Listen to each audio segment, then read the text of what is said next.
ಯಾಕಂದ್ರೆ ದೇವರು ನನಗೆ ಕೊಟ್ಟಿರೋದು. ఎందుకంటే దేవుడు మనకి ఇచ్చిండారు. ಆದ್ರೂ ಶಿಷ್ಯರು ಸರಿ ಇಲ್ಲ. అయితే శిష్యులు సరిలేదు. ಇವತ್ತು ನೀವು ಬೇಬಿ ಕ್ಲಾಸ್ ಅಲ್ಲೇ ಇದ್ದೀರಾ. అయితే మీరు ఇప్పుడు బేబీ క్లాస్ లో 12 ವರ್ಷ ಆಯ್ತು. 12 ఏండ్లాయా. 40 ವರ್ಷ ಆಯ್ತು ಪಾಸ್ಟರ್ಗೆ. 40 ఏండ్లాయా పాస్టర్ గారికి. ಆದ್ರೂ ಕೂಡ ಒಬ್ಬರು ತಿದ್ದುಕೊಂಡಿಲ್ಲ. అయితే కూడా ఒకరు రెడీ ಆಗ್ತಾ ಇಲ್ಲ.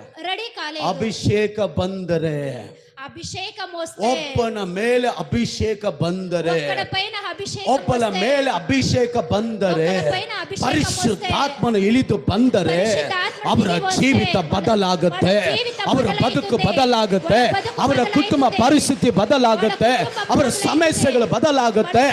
ಇದುವರೆಗೂ ಇವರನ್ನ ಕಂಟ್ರೋಲ್ ಮಾಡಿದ ಎಲ್ಲವನ್ನ ಇವರು ರೂಲ್ ಮಾಡ್ತಾರೆ. ಇವ್ರನ್ನ ಕಂಟ್ರೋಲ್ ಮಾಡ್ತಾ ಇರುವ ಸಾಲ, ಸಂಕಷ್ಟ, ರೋಗ ಎಲ್ಲವನ್ನ ಇವರು ಕಂಟ್ರೋಲ್ ಮಾಡ್ತಾರೆ. వీళ్ళు కష్టం పడుతున్న సాల సమస్తలంతా వీళ్ళు కంట్రోల్ చేస్తారు. హల్లెలూయా, హల్లెలూయా. జోరాಗಿ